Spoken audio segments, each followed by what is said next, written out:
Africa Today, we will get you the latest news and events taking place on the African scene, and we will start off with our major top stories and reports.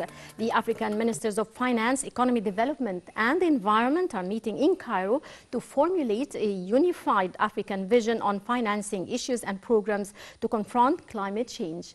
More details in this report.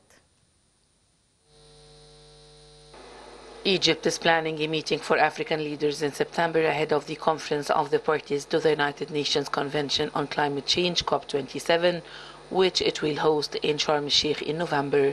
The African Ministries of Finance, Economy, Development and Environment will meet in Cairo September 7th to formulate a unified African vision on financing issues and programs to confront climate change to ensure sustainable growth. Finance Minister Mohamed Maïd said that Egypt seeks to be the voice of Africa during the COP27. As part of its preparations to host the COP27, the government has launched several initiatives to boost coordination with African governments and reach a unified African vision and position. These initiatives also aim to find ways to meet Africa's financing needs necessary to implement projects to transition to a green economy at a time when the continent is experiencing a wave of food and energy shortage crises. On August 24th, 27th, the Ministry of Planning and Economic Development held separate consultations with the United Nations Development Programme to discuss the initiatives dubbed A Decent Life for Africa, Resilient to Climate Change, and Friends of Greening National Projects in Africa and Developing Countries. To discuss initial ideas and steps to be taken to implement the initiative, define the rules and propose timetables for launching them. Mahmoud Mohiuddin, Egypt's UN climate change high-level champion, said in TV statements that Egypt is hosting the summit on behalf of the African continent. Although Africa contributes a small percentage to total global harmful emissions, it is the most affected by the repercussions of the climate change.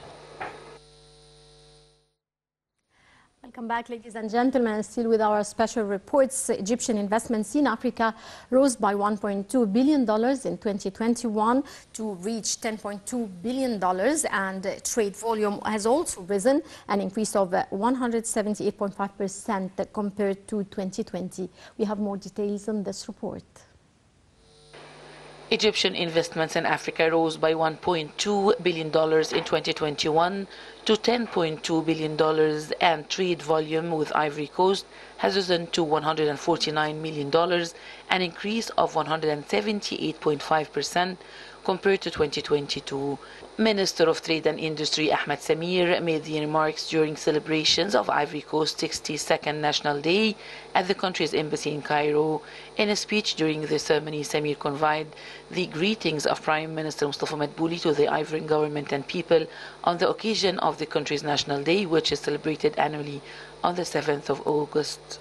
The minister said that commodities exchanged between the two countries include electrical machines, paper, plastics, glass, iron, steel, cocoa, wood and fruits. Samir also expressed hopes to boost cooperation between the African nations and Egypt and to benefit from the implementation of the African Continental Free Trade Area in doubling the volume of trade exchange during the next few years. The agreement, which was signed in March 2018 in Rwanda and in the world's largest free trade area, came into effect on the 1st of January 2021. The agreement, which created a market of 1.2 billion people in the 8th largest economic bloc in the world, it has a combined GDP of $3 trillion that is expected to more than double by 2050, according to the AU. Samir highlighted Egypt's keenness to enhance investment cooperation with the countries of the African continent, noting that African economic development is one of the most important priorities of the Egyptian state. Welcome back, and still with our special reports. Chairman of the General Authority for Healthcare, Ahmed Al-Subki, said that the entity works on creating a strong consortium of private and public hospitals that would fulfill demand by African and Arab medical travelers. More details in this report.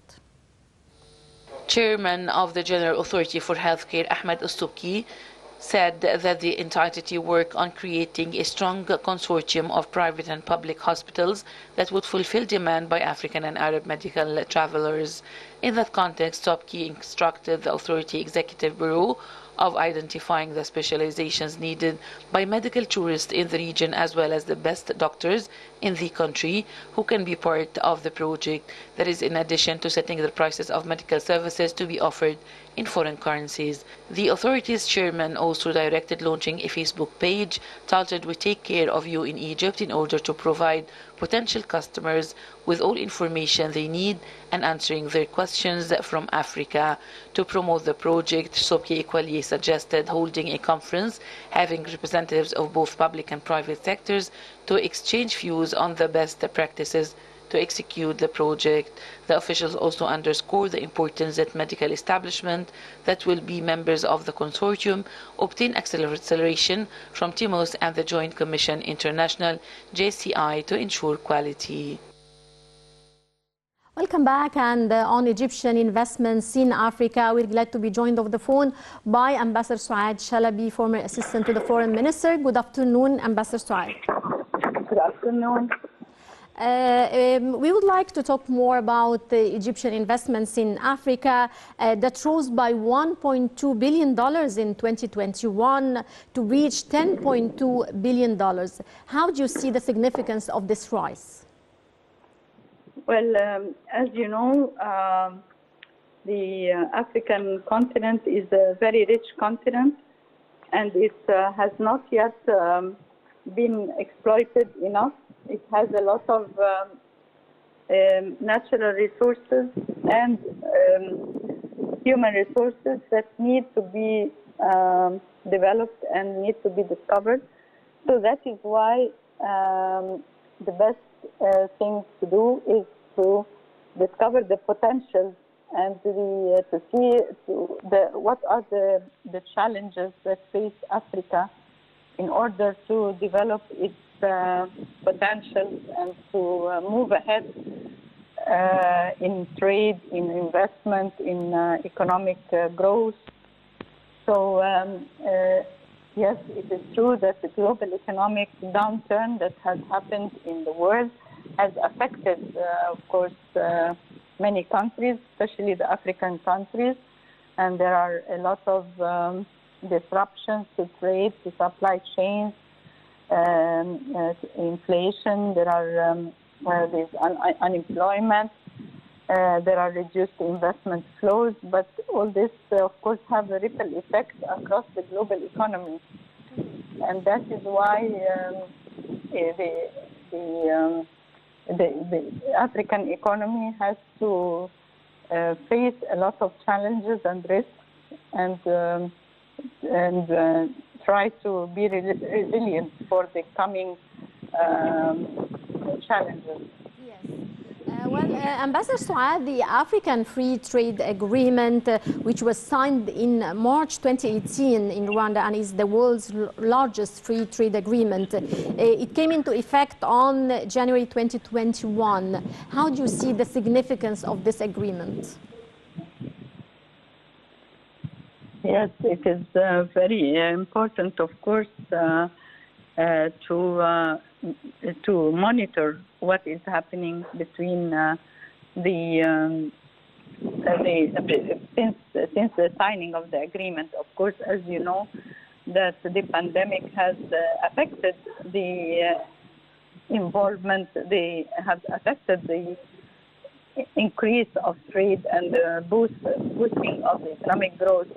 And now we have, of course, the food crisis and the energy crisis that are affecting also fuel crisis and the fertilizers crisis. They are affecting the increase of the application of the provisions of the African Trade Agreement. That is why it is very difficult to measure the success of the agreement this year because of all the challenges that have been facing African countries.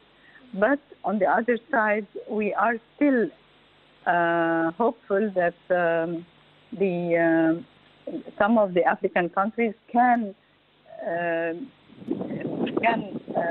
liberate their trade, can open the borders, can give a chance for the for the economy to grow through investments in small and medium enterprises, through cultural industries that Africa is very well known for that, and give the chance to investments, banks and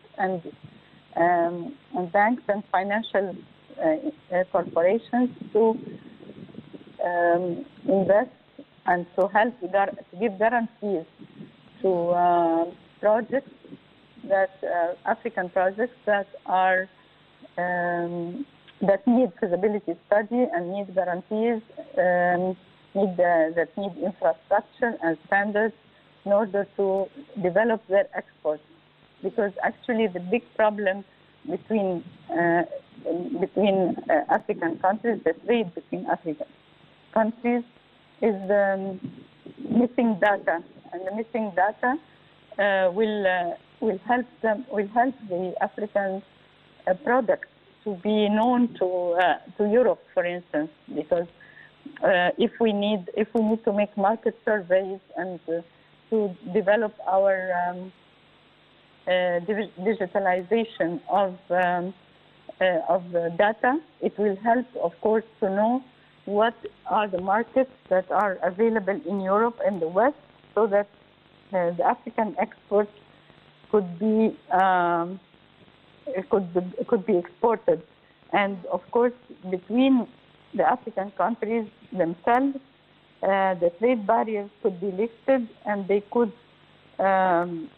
develop their industries in a way that will help them to export to other countries. Do you agree that Africa is a promising market for Egypt in the current period, while the Egyptian market is a window for Europe to access the African market also? Yes, of course. There is a rule that says there is complementarity. There is a lot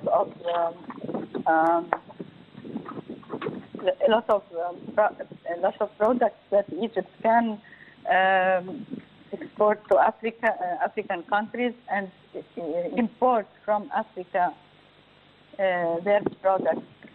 But still, we need to know more about what are the products that Egypt can export to African neighbors, especially when we don't have the roads and the maritime means and the airlines that can export that can move the goods from one country to another. This is something very important to develop. So if we don't have the facilities to send our production, then this is, of course, a handicap that we have to look into it. So my answer to your question is that yes, we have a lot of potential, a lot of possibility to exchange goods and to have and to raise 3%, which African goods are it's only 3% that the African share in the market of global economy. That is very low compared to other countries. So that is why we have to find the problems that are facing our products, and to try to